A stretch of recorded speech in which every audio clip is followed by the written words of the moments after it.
Hello friends, welcome to our YouTube channel Priyanka other techno hub. आज लेके आए हैं हम बहुत ही इंटरेस्टिंग टॉपिक पीएचपी का। इस वीडियो के अंदर हम बहुत ही इंटरेस्टिंग टॉपिक डेटा टाइप्स के बारे में डिस्कस करेंगे। उससे पहले फ्रेंड्स, अगर आपने हमारे चैनल को सब्सक्राइब नहीं किया है तो चैनल को सब्सक्राइब करें और साथ ही बेल आइकन प्रेस करें, जिससे आपको हमारे न्यू अपडेटेड वीडियो के नोटिफिकेशन ईजिली मिलते रहें। तो शुरू करते हैं हमारा आज का वीडियो। आज के वीडियो में हम ये सभी टॉपिक कवर करने वाले हैं। For like data types introduction, scalar data types, compound data types and at the last we are describe here special type. तो सबसे पहले देखते हैं कि डेटा टाइप्स क्या होते हैं पीएचपी के अंदर। PHP data types are used to hold different types of data or values. PHP supports 8 primitive data types that can be categorized further in 3 types. PHP के अंदर जो data types होते हैं वो hold करके रखते हैं different types के data और उनकी values को। बेसिकली PHP के अंदर 8 primitive data types सपोर्ट करते हैं, बट उनको कैटेगराइज किया गया है 3 टाइप्स के अंदर। हम यहाँ पे देखते हैं वन बाय वन कौन कौन से कैटेगरीज होते हैं। फर्स्ट कैटेगरी है यहाँ पे स्केलर टाइप, जिसे प्री डिफाइंड डेटा टाइप भी कहा जाता है। सेकंड यहाँ पर है कंपाउंड टाइप्स, जिसे यूजर डिफाइंड डेटा टाइप भी कहा जाता है। एंड द लास्ट थर्ड यहाँ पर है special types. One by one brief introduction लेते हैं। फर्स्ट है scalar types. It holds on a single value. There are the 4 scalar types of data types in a PHP। जो scalar types होते हैं वो सिंगल वैल्यू ही को hold करके रखते हैं, और यहाँ पे 4 स्केलर डेटा टाइप्स होते हैं PHP के अंदर। फर्स्ट डेटा टाइप्स कौन सा होता है देखते हैं। फर्स्ट डेटा टाइप है यहाँ पे बूलियन, सेकेंड है इंटीजर, थर्ड है फ्लोट एंड फोर्थ है स्ट्रिंग। सेकेंड डेटा टाइप जैसा कि हमने आपको बताया था कंपाउंड टाइप्स का होता है। It can hold multiple values. There are the 2 compound data types in a PHP। Compound data types वो डेटा टाइप्स होते हैं जो कि मल्टीपल वैल्यूज को होल्ड करके रखते हैं, और ये 2 टाइप्स के होते हैं। First is array and second is object. PHP data types का लास्ट डेटा टाइप्स हमने बताया था आपको स्पेशल टाइप्स होता है। There are the 2 special data types in PHP। Basically PHP के स्पेशल टाइप्स के अंदर 2 डेटा टाइप्स होते हैं। First is resource and second is the null. अब हम डिस्क्राइब करते हैं आपको यहाँ पे स्केलर डेटा टाइप्स की डेफिनेशन। फर्स्ट था हमारा Boolean. Boolean are the simplest data type, works like a switch. It holds only 2 values, true और अ फॉल्स। जो बूलियंस होते हैं वो सिंपलेस्ट डेटा टाइप्स के लिए वर्किंग के लिए यूज होते हैं। As like we say that switch working, which is like on and off. It holds only 2 values. Boolean के जो डेटा टाइप्स होते हैं वो 2 वैल्यूज को होल्ड करके रखते हैं। फर्स्ट होती है ट्रू, और जो 1 होता है वो ट्रू के लिए यूज होता है और फॉल्स के लिए जीरो यूज में लिया जाता है।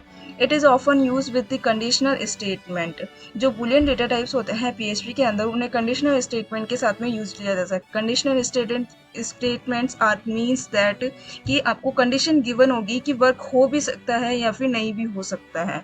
If the condition is correct, अगर आपकी दी गई कंडीशन करेक्ट है, सही है, तो वो क्या रिटर्न करेगा? ट्रू रिटर्न करेगा, यानी कि 1 रिटर्न करेगा। और अगर आपकी दी गई कंडीशन फॉल्स है तो वो क्या रिटर्न करेगा? 0 रिटर्न करेगा। देखते हैं यहाँ पे एक छोटा सा एग्जांपल। जैसा कि मैंने आपको स्क्रीन पे दिखा रखा है कि यहाँ पे हमने क्या स्टार्ट किया। सबसे पहले PHP टैग स्टार्ट किया है। इसके अंदर इफ के अंदर हमने ट्रू की कंडीशन दी है और उसमें ये मैसेज प्रिंट कराया है, this condition is a true.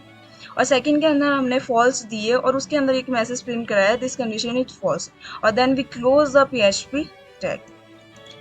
Second scalar types के अंदर आता है integer. Integer means numeric data with a negative और पॉजिटिव साइंस। इंटीजर का मतलब क्या होता है? ये न्यूमेरिक डेटा होता है। न्यूमेरिक डेटा यानी कोई भी नंबर्स, ये नेगेटिव भी हो सकते हैं और पॉजिटिव साइन के साथ भी हो सकते हैं। It holds only whole numbers. ये क्या होल्ड करके रखते हैं? सिर्फ होल नंबर्स को होल्ड करके रखते हैं। इसका मीन्स क्या होता है कि numbers without a fractional part और अ डेसिमल पॉइंट्स।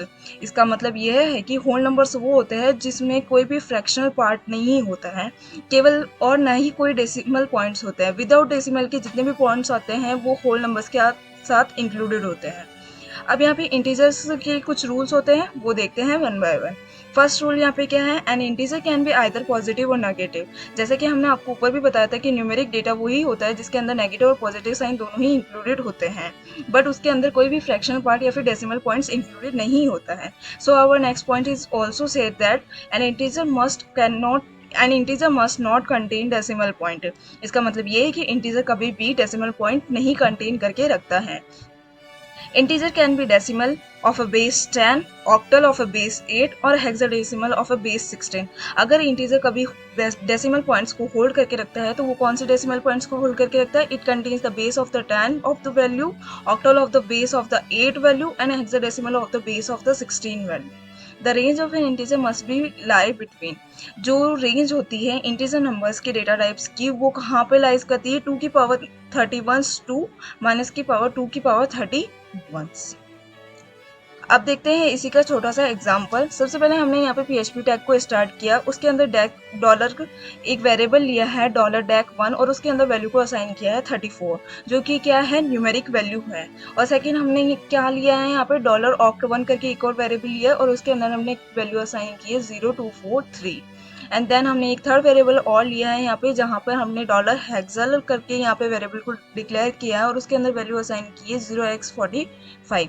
इको के अंदर जो हमारा फर्स्ट डॉलर का मैसेज जो प्रिंट होने वाला है वो यहाँ पे क्या होने वाला है? डेसिमल नंबर्स का प्रिंट होने वाला है. और जो सेकंड मैसेज प्रिंट होने वाला है वो वेरिएबल का प्रिंट होने वाला है ऑक्टल नंबर से. और जो थर्ड मैसेज प्रिंट होने वाला है वो यहाँ पे है हेक्साडेसिमल नंबर से. Then we close the PHP tag. अब बात करते हैं स्केलर डेटा टाइप्स का third point, PHP float. A floating point number is a number with a decimal point. Unlike an integer, it can hold the numbers with a fractional or a decimal point, including a negative or positive sign. Floating point number वो number होते हैं जिसके अंदर decimal point counted होते हैं. उसके अंदर जितने भी fractional numbers आते हैं, जितने भी decimal points आते हैं, वो सब floating points के अंदर आते हैं. Unlike वो integers, it can hold the numbers with a fractional or decimal points. ये जितने भी values को hold करके रखेगा वो कौन कौन सी होगी? वो fractional के अंदर होंगी और डेसिमल पॉइंट्स के अंदर होंगी, इंक्लूडिंग और नेगेटिव और पॉजिटिव साइन. ये कोई फर्क नहीं पड़ता है कि PHP के अंदर जो फ्लोटिंग पॉइंट नंबर है वो नेगेटिव है या पॉजिटिव साइन का है. ये बोथ साइंस को एक्सेप्टेड करता है. देखते हैं छोटा सा एग्जाम्पल. इसके अंदर सबसे पहले हमने स्टार्ट किया है PHP का टैग. देन हमने एक डॉलर करके एक वेरिएबल असाइन किया. $N1 के अंदर एक वैल्यू असाइन की है 19.34 और उसके बाद में हमने एक सेकेंड वेरिएबल असाइन किया N2 जिसके अंदर डॉलर के साइन के साथ हमने N2 को डिक्लेयर करके 54.472 वैल्यू असाइन की है. इसके बाद में हम एक वेरिएबल लेते हैं $sum करके और उसके अंदर हमारी दोनों वेरिएबल्स को ऐड करते हैं $N1 प्लस $N2. जो हमारी वैल्यू हमारे रिजल्ट के अंदर $sum के अंदर आई है अब हम उसको प्रिंट कराते हैं इक्वल स्टेटमेंट के हेल्प से और एक छोटा सा मैसेज प्रिंट कराते हैं यहाँ पे addition of floating point numbers का. और फिर लास्ट में हम सबसे लास्ट में क्लोज करते हैं PHP टैग. अब देखते हैं हमारा last point, string. A string is a non-numeric data type. जो string होता है वो non-numeric data type होता है. ना ही ये floating point number होता है, ना ही ये decimal number होता है और ना ही ये कोई numeric number होता है. It holds letters or any alphabets, numbers and even special character. जो स्ट्रिंग डेटा टाइप होता है वो क्या होल्ड करके रखता है? अल्फ़ाबेट्स को होल्ड करके रखता है, स्पेशल कैरेक्टर्स को होल्ड करके रखता है. String values must be enclose either within a single quotes और in a double quotes but both are treated differently. String की जो भी वैल्यू होती है वो किसके अंदर लिखी जाती है? सिंगल कोट्स के अंदर या फिर डबल कोट्स के अंदर भी लिखी जाती है. कई बार हम ये भी देखते हैं कि स्ट्रिंग की वैल्यू ट्रिपल कोट्स के अंदर भी लिखी जाती है.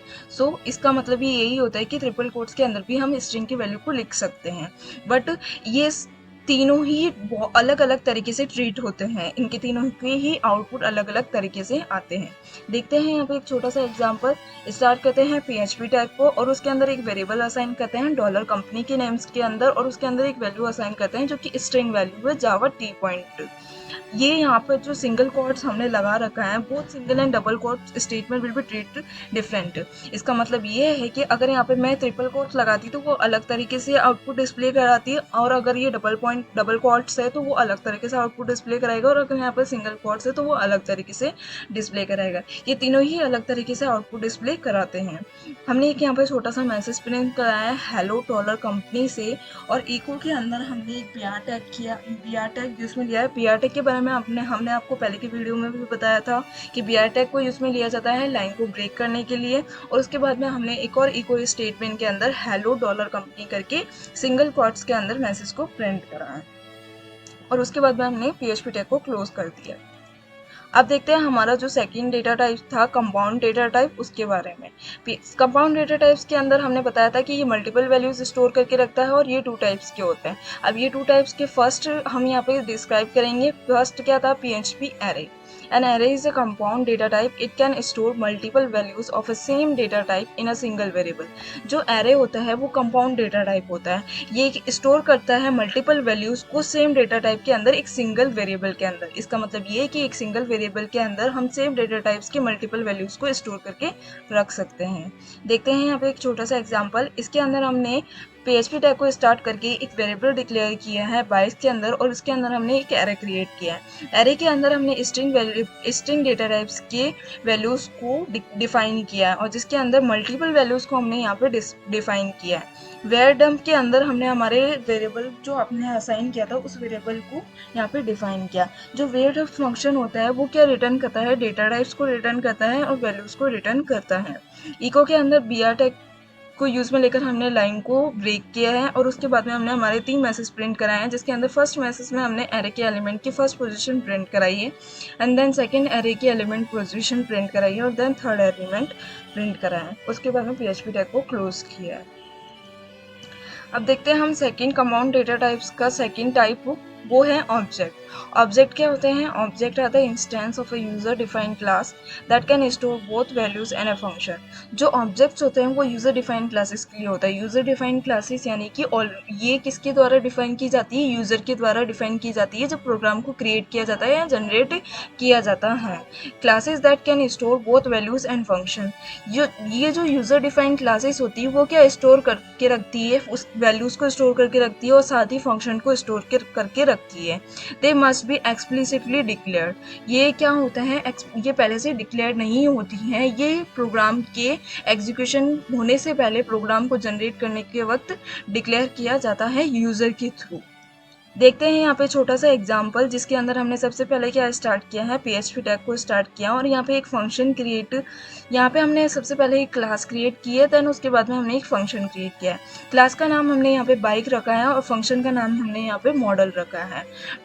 जो फंक्शन हमने क्रिएट किया है उसके अंदर हमने एक वेरिएबल डिफाइन किया है, वो है $model_name से और उसके अंदर हमने एक वैल्यू असाइन की है रॉयल इन्फ्लेट के नेम से और उसका हमने एक छोटा सा यहाँ पे मैसेज प्रिंट कराया है इको स्टेटमेंट की हेल्प से बाइक मॉडल। उसके बाद हमने फंक्शन को क्लोज किया है एंड देन क्लास क्लोज किया है। उसके बाद में हमने यहाँ पे फंक्शन जो हमने ऊपर की साइड क्रिएट किया है उसका एक ऑब्जेक्ट क्रिएट किया है क्लास के बाहर। यहाँ पे फर्स्ट ऑब्जेक्ट हमने क्या क्रिएट किया है, न्यू बाइक करके, न्यू कीवर्ड को यूज में लेकर हमने यहाँ पे एक बाइक का ऑब्जेक्ट क्रिएट किया है और उसके बाद में हमने उस ऑब्जेक्ट के हेल्प से हमारे मॉडल क्लास के फंक्शन को कॉल कराया है और देन उसके बाद में हमने PHP के टैग को क्लोज किया है। अब बात करते हैं हमारे स्पेशल जो कि PHP रिसोर्स। फर्स्ट यहाँ पे है, resource are not the exact data type in a PHP। Resource exact data type नहीं होता है PHP के अंदर। Basically these are used to store some functions call a reference to external PHP resource. Basically हम PHP के अंदर resource को किस लिए यूज में लेते हैं कि वो हमारे फंक्शन को कॉल और रेफरेंसेस को स्टोर करके रखे एक्सटर्नल व्यू के अंदर PHP रिसोर्स में। जैसे कि हम यहाँ पे एक एग्जांपल है तो a database cell it is an external resource. जो एक डेटाबेस सेल होगी वो एक एक्सटर्नल रिसोर्स है, वो बाहर का साइड का रिसोर्स है, बट जो उसके अंदर का डेटा है वो क्या हो गया, वो इंटरनल रिसोर्स है। सो PHP के अंदर भी resource as a external working होती है। और PHP के सेकंड स्पेशल टाइप्स कौन सा होता है, वो नल होता है। Null is a special data type that has only one value, that is null. Null क्या होता है, स्पेशल डेटा टाइप होता है जिसकी वैल्यू कितनी होती है, null, either be zero. There is a convention of writing it is in a capital letter as it is case sensitive. इसको हमेशा किस में लिखा जाता है, कैपिटल लेटर्स के अंदर लिखा जाता है। क्यों लिखा जाता है, क्योंकि ये केस सेंसिटिव होता है। केस सेंसिटिव का मीनिंग हमने आपको पहले भी बताया था, हम एक बार आपको फिर से यहाँ पे बताते हैं। केस सेंसिटिव मीन्स कि आप अपर केस लेटर के अंदर और लोअर केस लेटर के अंदर अगर दोनों के अंदर वैल्यू अलग अलग असाइन करते हैं तो वो दोनों ही अलग अलग तरीके से बिहेव करते हैं, ट्रीट करते हैं। The special type of data type null define a variable with no value. जो स्पेशल टाइप होता है डेटा टाइप नल, जो हमने यहाँ पे इसको स्पेशल गेस्ट किया है वो क्या डिफाइन करता है, वेरिएबल के अंदर नो वैल्यू, कोई भी वैल्यू नहीं डिफाइन करता है। अब देखते हैं इसका छोटा सा एग्जांपल यहाँ पे। इसके अंदर हमने सबसे पहले क्या टैग स्टार्ट किया, पीएचपी टैग स्टार्ट किया और एक वेरिएबल डिक्लेयर किया है, जिसके अंदर हमने यहाँ पे डिक्लेयर किया है $n पर, और उसके अंदर कोई भी वैल्यू नहीं दी है, इसलिए हमने यहाँ पे क्या लिख दिया है, कैपिटल लेटर्स में नल लिख दिया है। इको स्टेटमेंट की हेल्प से हमने यहाँ पे उस वेरिएबल को प्रिंट कराया है, बट हम यहाँ पे क्या आउटपुट देखेंगे कि ये कोई भी वैल्यू नहीं देता है, क्योंकि हमने आपको कहा था कि नल कोई भी वैल्यू नहीं देता है, कोई भी वैल्यू रिटर्न नहीं करता है। अगर आपको हमारा वीडियो पसंद आया हो तो वीडियो को लाइक करें, साथ ही वीडियो पर कमेंट करें, दोस्तों के साथ चैनल को शेयर करना ना भूलें। Thank you.